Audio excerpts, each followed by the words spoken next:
Diwata, tatakbo na rin. Maganda yan. Okay yan. Pero may konti tayong problema dyan.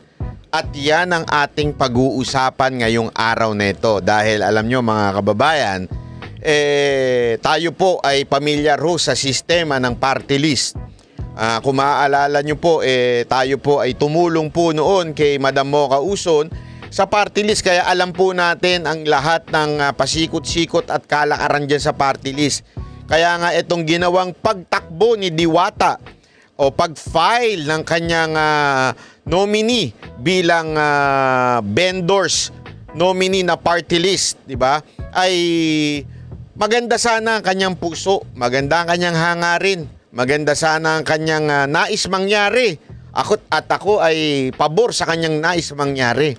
Pero may problema ho tayo ng matindi dito. Kaya ito yung ating pag-uusapan ngayon. Kasi alam nyo mga kababayan, nalulungkot ako pero meron na naman po tayong kababayang ginagamit lamang. Ginagamit lamang para makapasok sa party list, ika nga.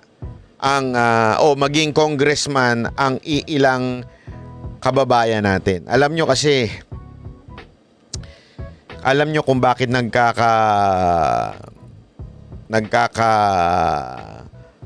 anuhan dito sa Kongreso? Alam nyo kung bakit? Ang laki ko kasi ng budget dyan.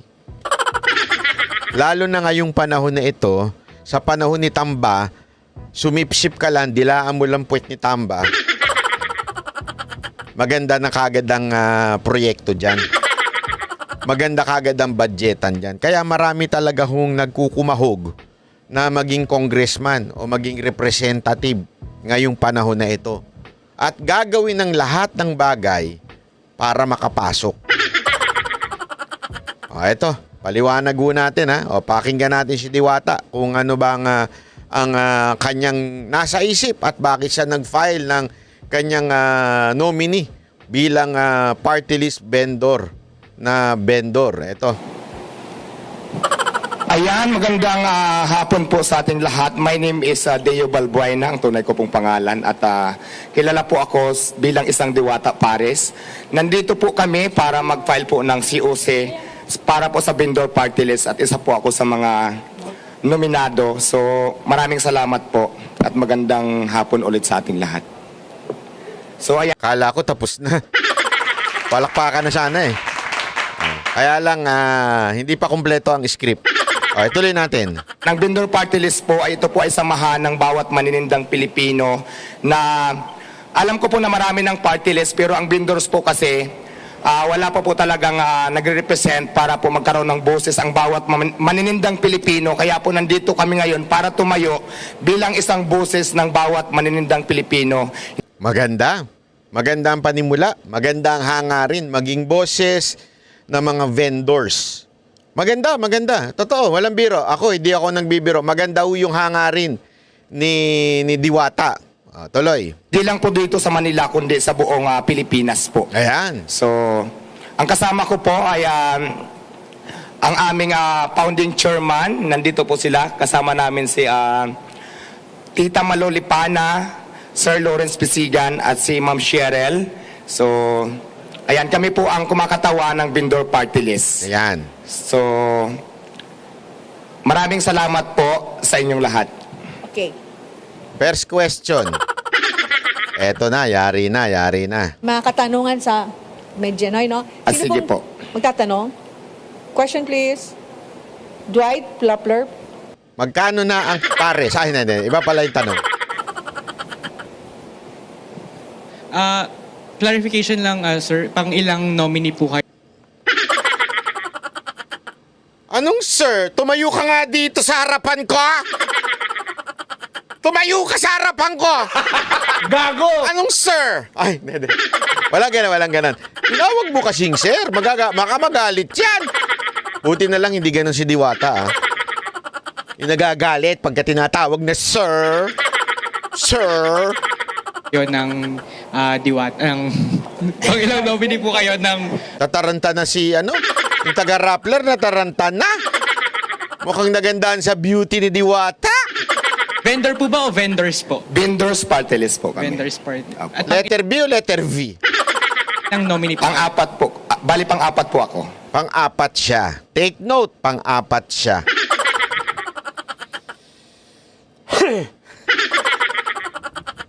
Pang-apat po. Opo. Opo. At kung makapasok po ang diwata, sorry, ang Natataranta sa kuya sa beauty ni Diwata. Na-smile lang kasi ni Diwata kaya natataranta ka na. sorry. Kung makapasok po ang vendors sa Congress, ano po yung specific legislation na gustong i-push ng inyong grupo? Thank you. Ayan, ang advokasya po kasi ng vendor party list ay tulungan iangat ang bawat maninindang Pilipino. So, yun po. Magtatayo kami ng kooperatiba para na kung saan mas hindi mahirapan lumapit yung bawat maninindang Pilipino. Tapos, mayroon din kaming Marami na pong kooperatiba, sir. Ay, sorry. O, tama. Hindi, hindi natin sinusuplak yung idea ni Diwata. Maganda yung kanyang, yung kanyang puso. Kaya lang, ang pagtakbo po kasi hindi lamang po sa puso. Hindi po nadadaan lang yan sa puso-puso. Maganda yung puso ni Diwata na magkaroon ng kooperatiba, pero hindi mo kailangan pumasok sa party list para magkaroon ng kooperatiba. Sir. gawin mga advokasya namin na yung mga vendors na kailangan natin iayos, lalo na po katulad sa akin, dati lang po ako state vendors, doon po, yun po ang isa sa mga tututukan ko din para po yung walang mga pwesto, pwede natin tulungan para magkaroon ng mga pwesto, abot lang din sa kanilang makakaya. Dapat hindi party list, sir, ang tinakbo ninyo. Dapat ang tinakbo ninyo, nag-mayor kayo, para ayusin, bigyan kayo ng pwesto. Hindi, ako, nagiging lang ho tayo dito. Hindi natin pinupunan si Diwata dahil sa hindi maganda yung kanyang hangarin. Maganda yung kanyang puso. Kaya lang, dito kasi, ramdam na ramdam ko, na ginamit lang siya ng party list. Kasi sikat siya. Not really because gustong may magawa nung party list. Remember, marami ng party list sa Kamara. Pansinin ninyo, hindi lahat ng party list nagfa-function na ayon dun sa kanilang advokasya. Kita nyo nga yung one rider party list Di ba? Si Busita lang ang nagtatrabaho para sa mga rider. Pero yung nominee nila na number 1, ano ginagawa? Nagkakalat ng tae doon. Puna lang ng puna kay BP Sara Duterte. Di ba? Ibig sabihin, hindi naman porket party list ka, pumasok ka dyan, na nominate, naboto yung party list, nanalo kayo, yung gagawin nyo ay matik na yung advokasya ninyo. Hindi po. Hindi ganun ang istorya niyan. Marami pong party list dyan na iba-iba ang pumasok pero wala namang ginawa para doon sa kanilang tunay na nire-represent. Kasi when you say party list, marginalized na nire-represent mo. Ang problema, pag naging kongresista ka na o naging representative ka na bilang party list nominee at nanalo kayo, hindi na yun ang ipaglalaban mo. Unless ikaw talaga yung mamumuno. Kung ikaw talaga yung mahahalal. Ito nga ang problema natin Maganda sana ang puso ni Diwata. Ang problema lang, pang fourth nominee siya. Ano ngayon, Banat Bay, kung pang fourth nominee siya? Hindi po nananalo ang pang fourth nominee. Pag nanalo ang party list, usually isa lang. Mamaya papakita ko sa inyo. Isa lang ang nananalo ng 3 nominee. The rest, puro 2 seats lang. And 1. Isa lang ang nananalo ng 3. Yung number 1. Hindi na umaabot sa number 4. So kung manalo tong vendors party list, hindi magiging representante si Diwata. Bakit siya naging fourth nominee? Akala ko ba he wants to represent the vendors? Hindi naman pala siya ang uupo.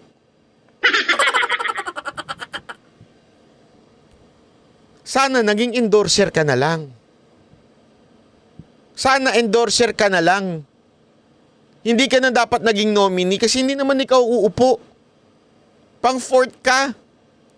So sayang lang yung ganyan mo. Eh bakit ikaw ang pinaharap? Kasi ikaw ang sikat.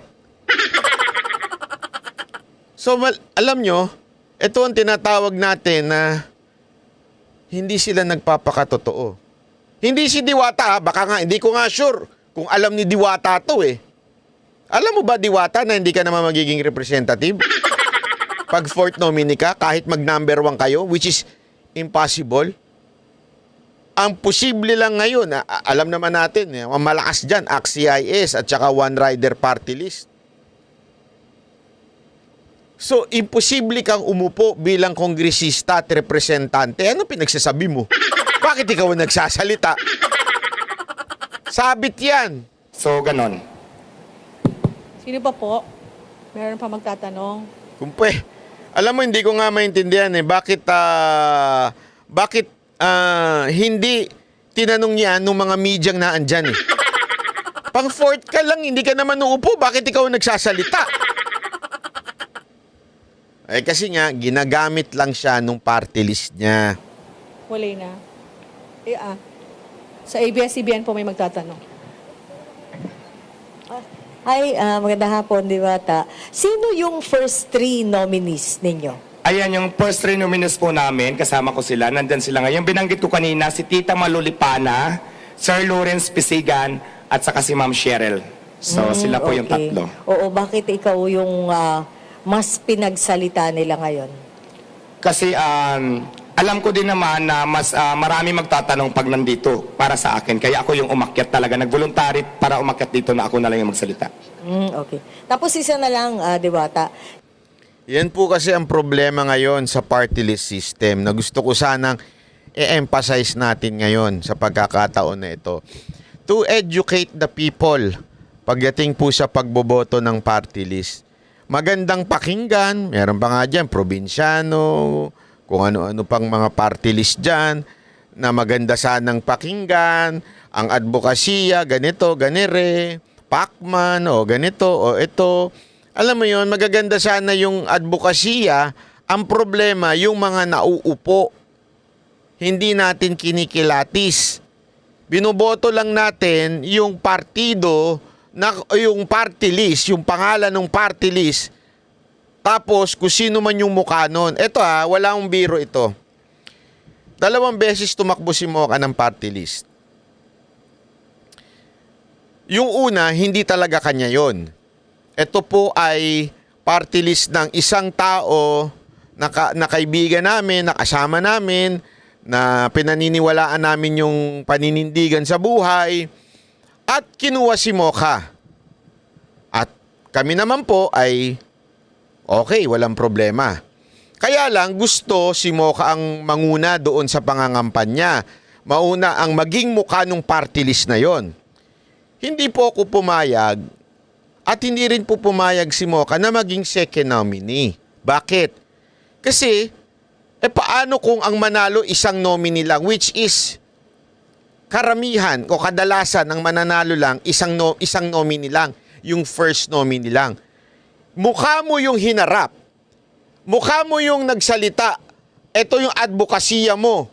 Ito yung sinasabi mo. Tapos, hindi naman pala ikaw ang uupo. Anong ginawa mo? Anong ginagawa mo? Niloloko mo lang yung tao. Kaya sabi ko noon at sabi rin ni Mocha, hindi tayo papayag nang hindi ako ang first nominee kasi ako magsasalita. Ako magsasabi sa kanila nung advokasya, tapos hindi naman ako uupo. Di para ko niloko yung tao. Kaya naging kasunduan nun, talagang first nominee si Mocha. Yung pangalawa naman party list, talagang party list na po namin yun.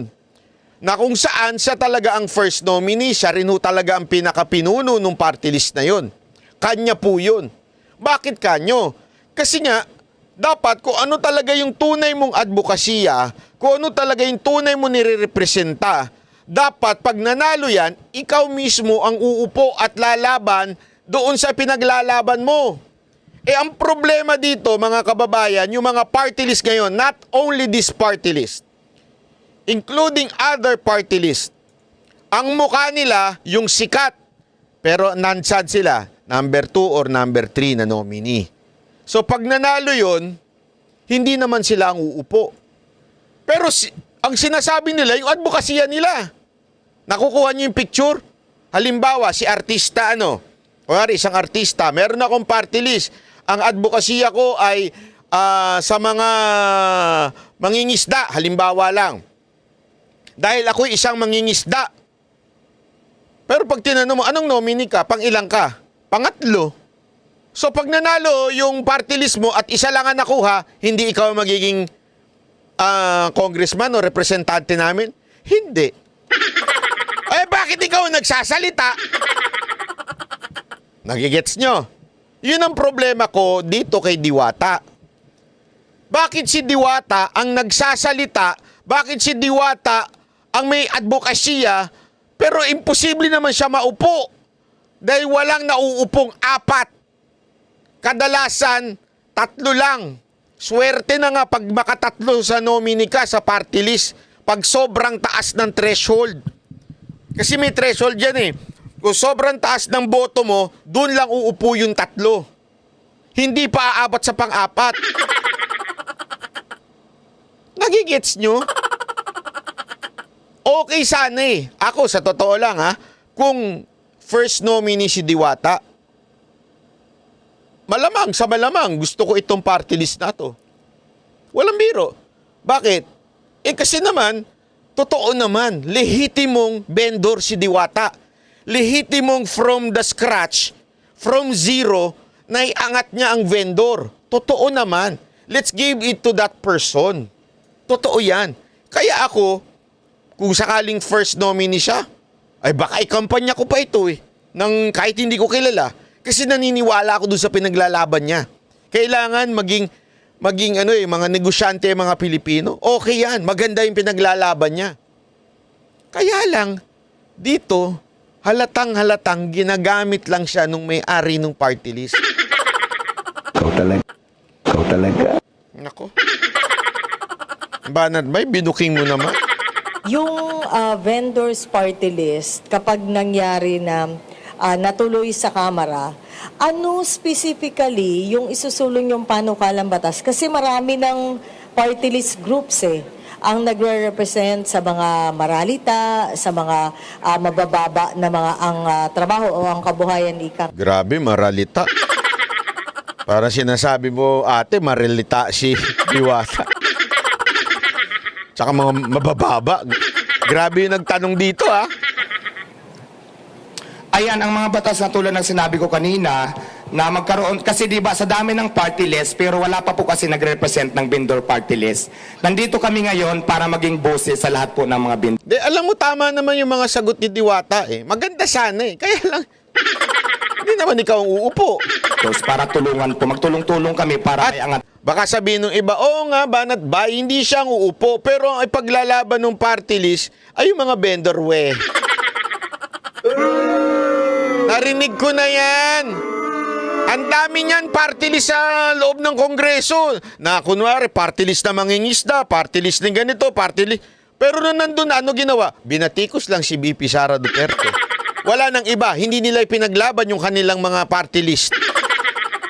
Kaya nga, alam mo, sa totoo lang, dapat buwagin ang party list Ako mas gugustuhin ko pa na buwagin na yung party list. Tapos ang tumakbo na lang yung talagang mismong merong, alam mo yun, may nire-represent.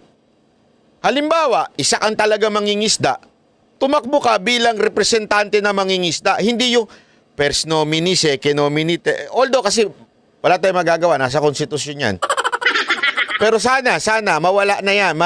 Mawala na yung party list. Sana talaga ang tatakbo dyan. Kunwari, ikaw ay talaga mangingisda. Ikaw mismo tatakbo at ikaw ang iboboto ng tao. Kasi makikita mo, yung puso talaga ng mangingisda ang ipaglalaban niya. Kasi totoo siya.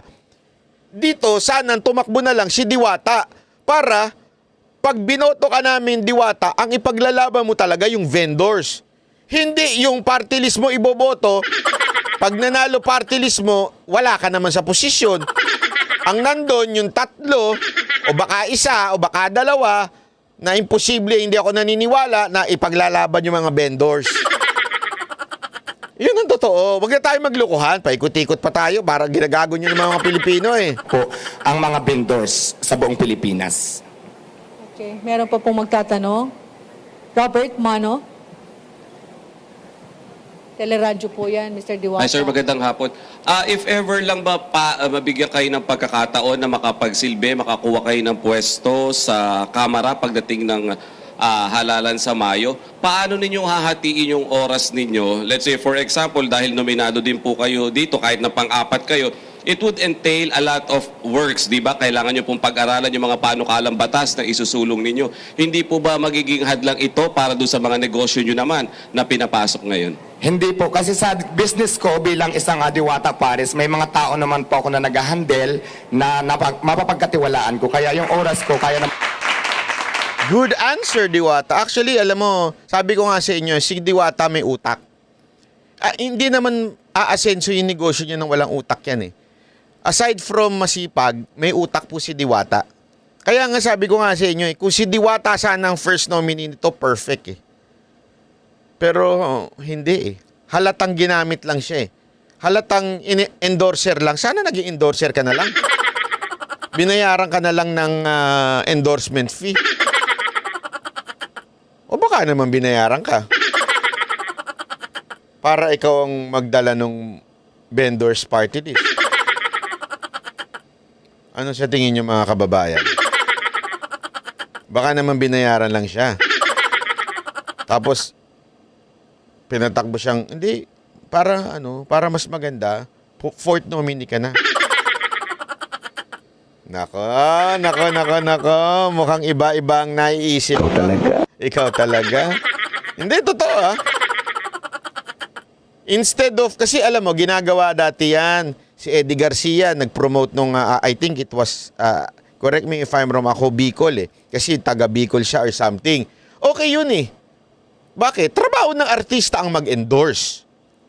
Di ba? Hindi naman masama na mag-endorse ka ng isang party list, mag-endorse ka ng isang kandidato, binayaran ka para mag-endorse ka. Kasi trabaho mo yun. Model, artista, o whatsoever, trabaho mo yun. I understand. Pero yung gawin kang nominee, pero alam mo namang hindi ka mananalo, posible kaya na binayaran siya? Para i-endorse lang tong vendors party list. Tapos, para magandang pakinggan, gawin ka na lang fourth nominee. At baka isipin ng tao, at least, nominado siya. Talagang he speaks from the heart. Kaya lang, ibubuking natin ngayon na wala namang pwesto yung fourth nominee. Unless, may mangyari dun sa first nominee para maging third nominee ka na. Batigok yung... Di, totoo naman eh. Ganun ang purpose ng nominee. Pag nawala na yung first, aangat ngayon yun. Yung second, magiging first. Yung third, magiging second. Yung fourth, magiging third. Diba? Pero in the first place, kung talagang gustong ikaw mag-represent ng mga vendor, dapat first nominee ka. Kasi ginagawa na yan eh. Kaya nga, alam nyo ba, si Busita, second nominee lang eh. Kasi may-ari talaga nung party list. No, kita nyo, ano ginagawa nun? Nasa puso ba nun ng rider? Hindi. Si Busita, oo. Buti naman, pumasok siya dahil second nominee siya. Kaya nga, pwede nga sana, Diwata, usually first, second yan eh. First yung may-ari, second ikaw. Fourth ka? Aba, pambihira yan. Ang po i-divide kung saan dapat. So, binibigyan nyo ng garantiya yung publiko na ano po ang mas focus ninyo ngayon na dahil tinanggap ninyo yung nominasyon? Huwag ka mag-alala, kuya. Kahit manalo yan, hindi na mauupo yan. Yung tanong naman ni kuya, parang, sorry kung sino man yung nagtatanong. Parang hindi mo naman alam. Ang tagal-tagal nyo na sa politika, fourth nominee, walang nauupong fourth nominee. Unless umalis yung first and second. Titinda po natin, pagiging vendor o yung mga advocacies at panukalang batas na isusulong ng inyo pong party list group? siyempre magpo-focus tayo sa party list, pero hindi naman pwedeng pabayaan ko rin yung tindahan ko. So, yon. Bibigay po ba kayo? Saka huwag ka manggalala, hindi man ako uupo. ng Anli Pares sa Kamara? Ay bakit hindi kung gusto nila? Mag-only rice tayo doon at free soft drinks pa. Oo. Mag-only rice ka sa camera kasi ang mahal ng rice ngayon. Diba? Okay, thank you. May question pa siya sa likod. Thank you. Hello po, good afternoon. Since kayo po yung fourth nominee ng Vendors Party List, ano po yung nag-udyok sa inyo para sumabak po dito po sa party list and sa... Ayan, ma'am, base kasi sa mga karanasan ko, siguro naman maraming nakakakita dito sa social media kung paano ako may paglaban bilang isang vendors. Noong nakilala ko po si Vendor Party List, talagang hindi ako nag-atubili na sumama sa kanila. Anong vendor party list? Vendors party list. Anong party list? Para ipaglaban ang karapatan ng bawat maninindang Pilipino nang intensyon lang naman namin ay mabuhay ng patas na ito lang yung kaya namin gawin. Yan. Ang ganda naman yung sagot niya. Pang Miss Universe. So yun po, maraming salamat. Thank you. Yung titig ni Madam, ice pleaser, ano? Pero matalino siya. Ha? May kasamang taray. May kasamang irap at side eye. Please.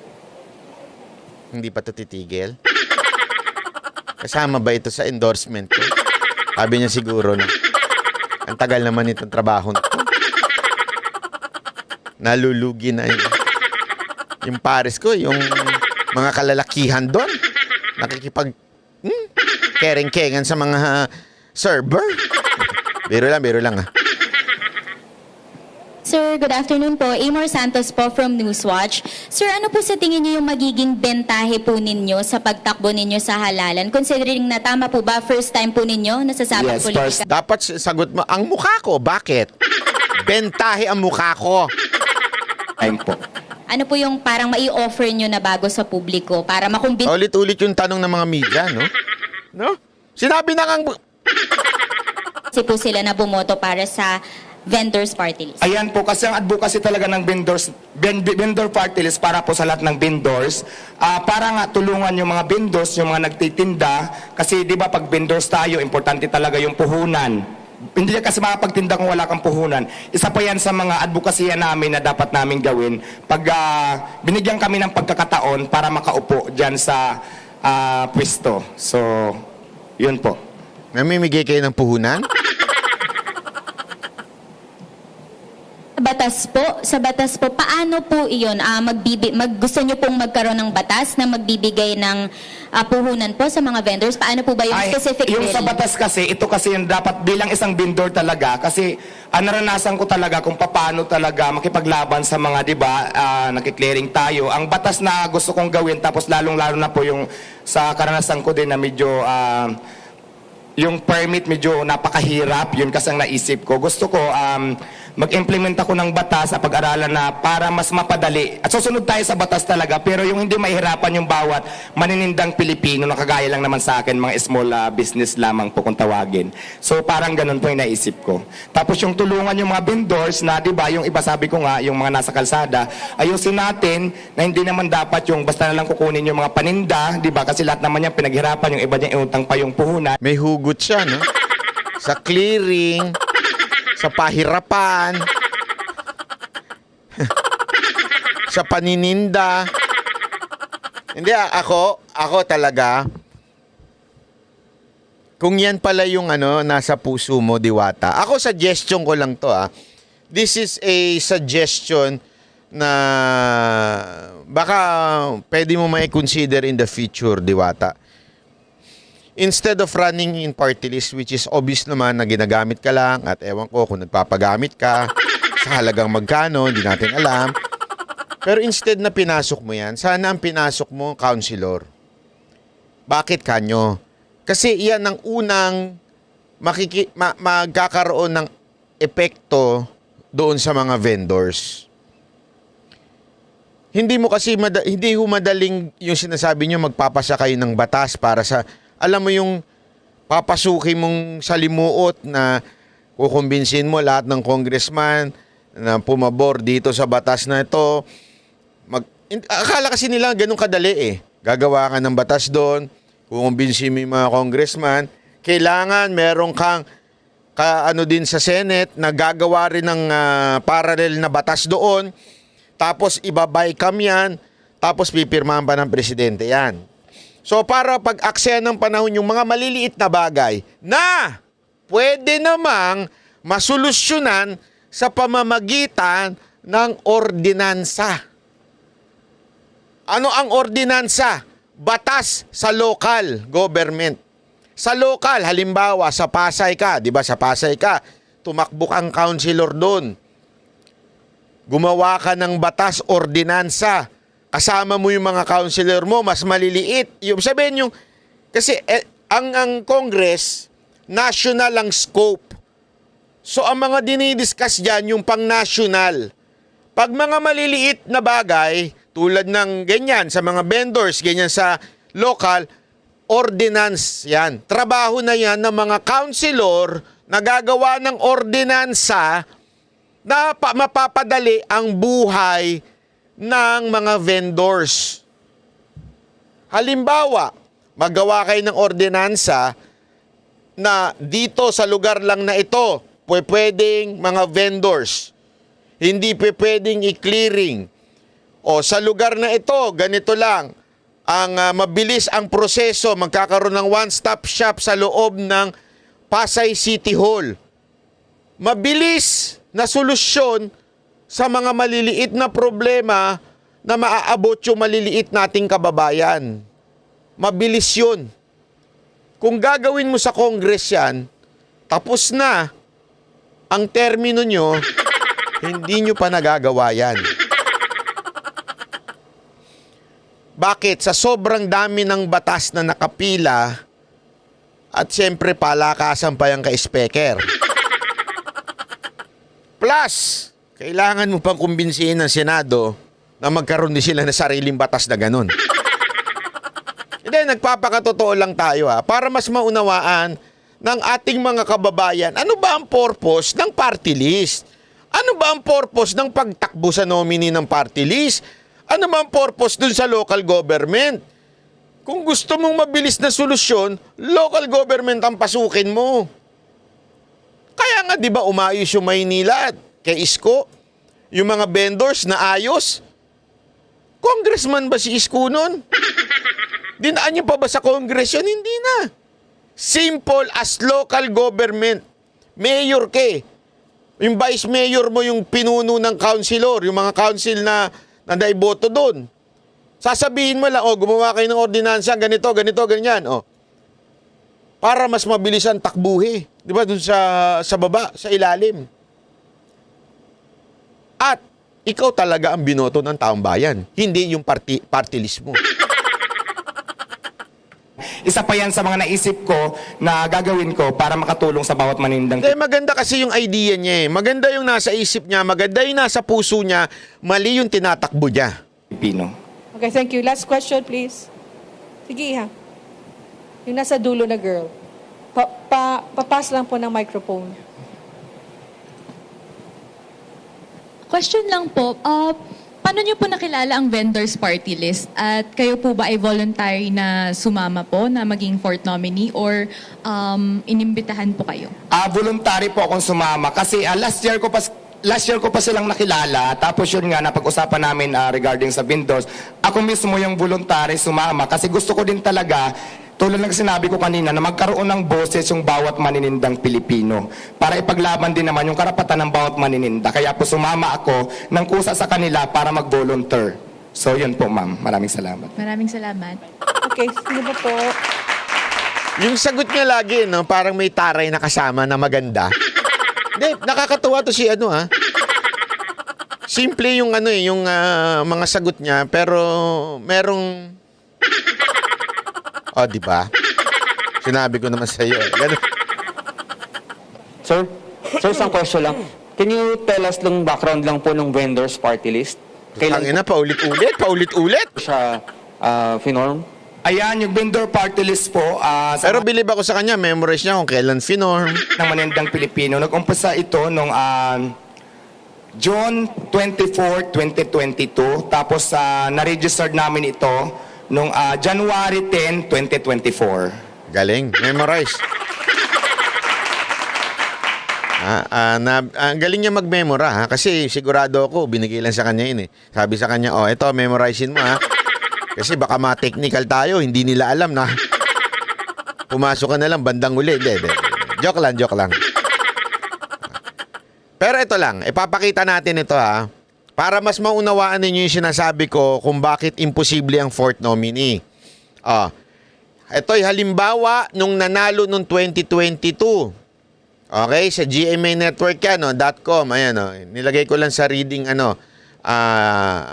reader view.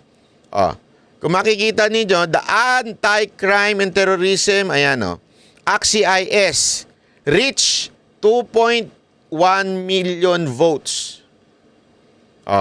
So, ang uupo, 3. Ed Vic Yap, Jocelyn Tulfo, and Jeffrey Soriano. Sila lang ang magkakaroon ng nakasecure ng 3 seats. Sila ang number 1. Sunod, party list group na makakakuha ng 2 lang. One Riders, Tingog, 4PS, Ako Bicol, Sagip. Rank 2nd to 6, 2 lang. Ang number 1, AXIS, 3. Ang 2nd to 6 place, makakakuha ng 2. Tanong. At yung the rest, ayan po, the rest, isa lang. Ang tanong ko po sa inyo mga kababayan ay ito, simpleng tanong. Makakuha kaya ng number 0 ang vendors para makaupo si Diwata? So based on history, hindi lamang po ito. Actually, itong AXIS, phenomenal ito. Sa totoo lang, dahil tool po itong AXIS na to. Sila lang ang nakaabot ng 2 point ganyan nakataas na vote. Yung iba, talagang medyo mababa lang ang inaabot na boto. Kaya nga sila nagkaroon ng 3 seats na nakasecure sila ng 3 seats dahil sa sobrang taas nila. At nag-number 1 sila. Number 1 na yan. Wala nang number 0. In other words, people in the Philippines, imposibleng umupo sa Diwata unless mawala yung first and second nominee. Ikaw, kung sakaling nanalo ka na, eto, tanungin ko na lang kayo, simpleng-simple. Nanalo ka na bilang party list. Aalis ka pa ba bilang first and second nominee? Congressman ka na, meron ka ng budget. Tama, mali. So that's impossible. Diba? Napaka-imposible nun. Hindi ka na aalis sa first and second. Kahit umalis ka pa ng first, yung second mapupunta sa first, yung third mapupunta sa second, si Diwata mapupunta sa third. Kailangan mong mag-number 1 pa rin para manalo si Diwata. Sa tingin nyo, tatalunin ng vendors party list ang AXIS. Puro tulpo na naandyan. Nagna-number 1 nga sila sa Senado. Sa party list pa kaya? Hindi, wala akong biro. Ako nagtatanong lang ho sa inyo. So it's really impossible for Diwata to win. Bakit anong sinasabi niya doon? Bakit siya ang salita ng salita doon? Kasi nga, ginagamit siya.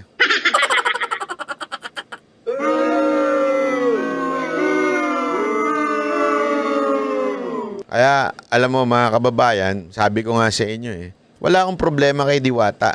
Alam ko namang nasa puso niyang vendor at no question, he is successful in being a vendor from 0 to ako proud ako sa kanya bilang vendor. Believe ako sa kanya. No, taas ang kamay ko sa kanya sa galing. Kaya nga ako nangihinayang sa bakit fourth nominee ka?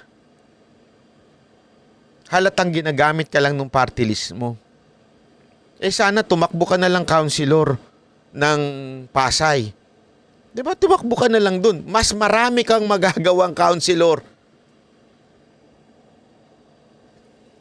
sa ordinansa kasi kung nasa pasa yung iyong mga kaibigan, mga matutulungan mo.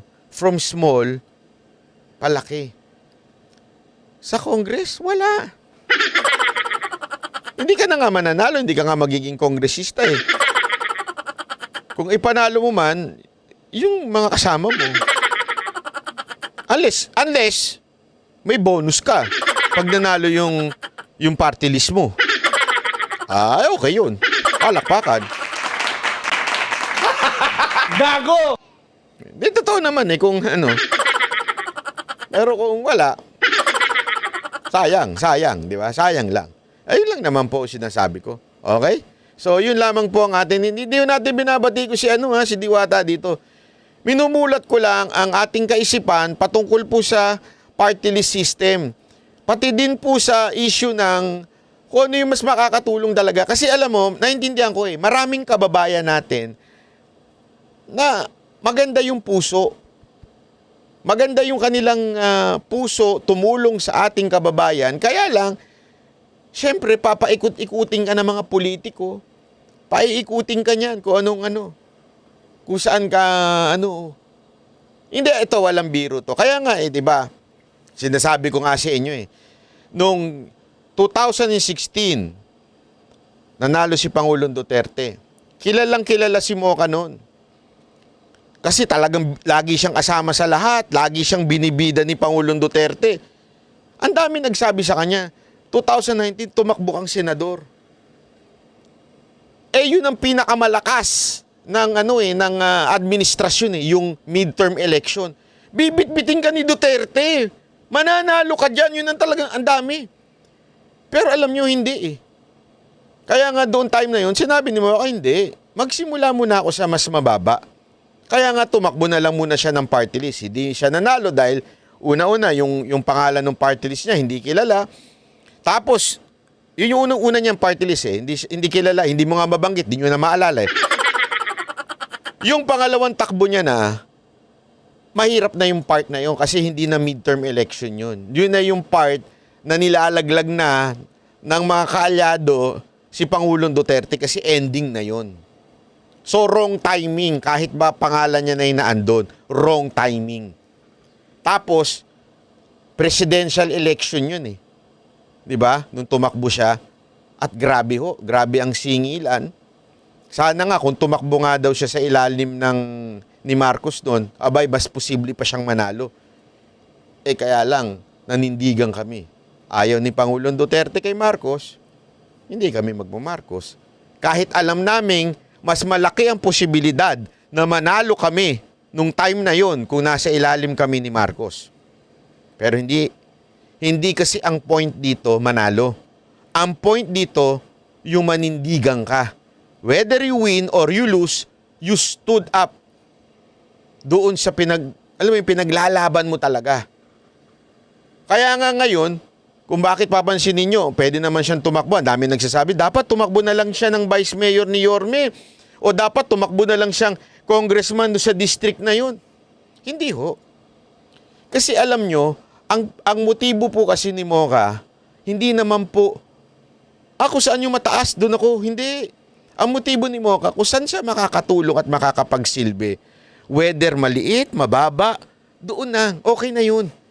Kasi hindi naman yung pangalan It's not, counselor lang yan. Dapat mas malaki pa. Kasi marami nagsasabing ganyan Dapat mas mataas pa yung tinakbo ni Mocha, nag-congressman dapat siya, ay nag-congresswoman ng district nung District 3. 'Di ba? Nag-vice mayor. Hindi. Saan ba siya mas makakatulong? Mas makakatulong kasi siya doon sa councilor Yun yung pangangailangan ngayon ng team ni Yorme doon sa councilor. Kasi remember, ganito yan.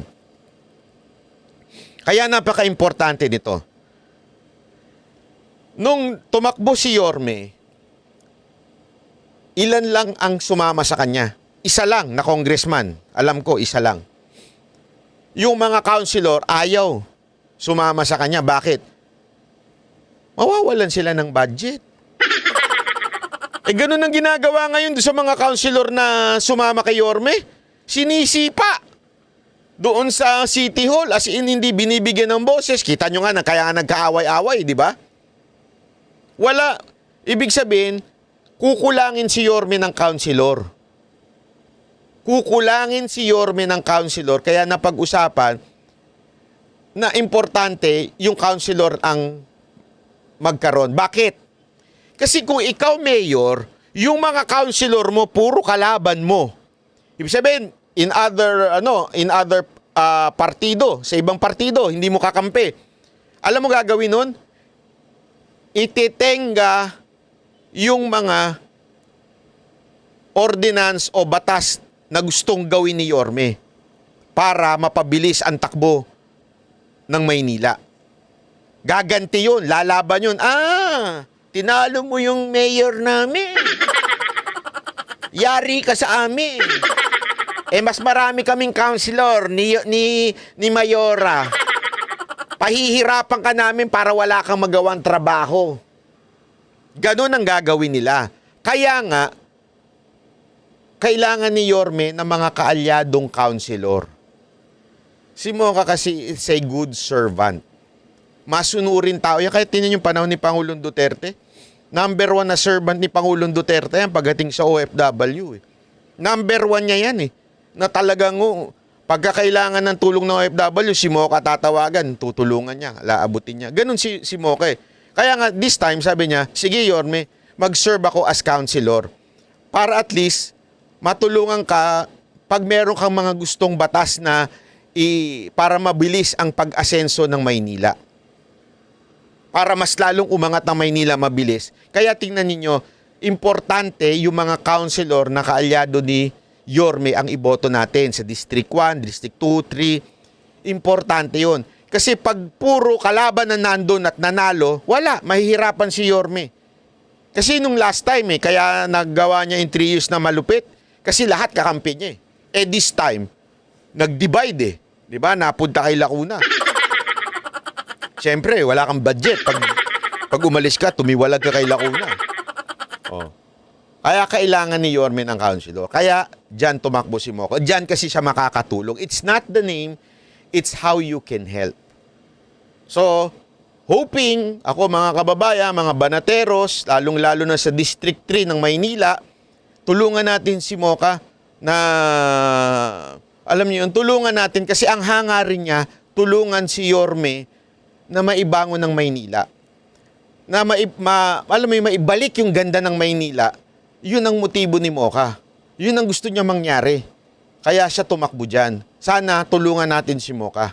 Okay po, maraming salamat po. Ako po si Banat Bay. Yan ang Banateros, boses ng ordinaryo Pilipino.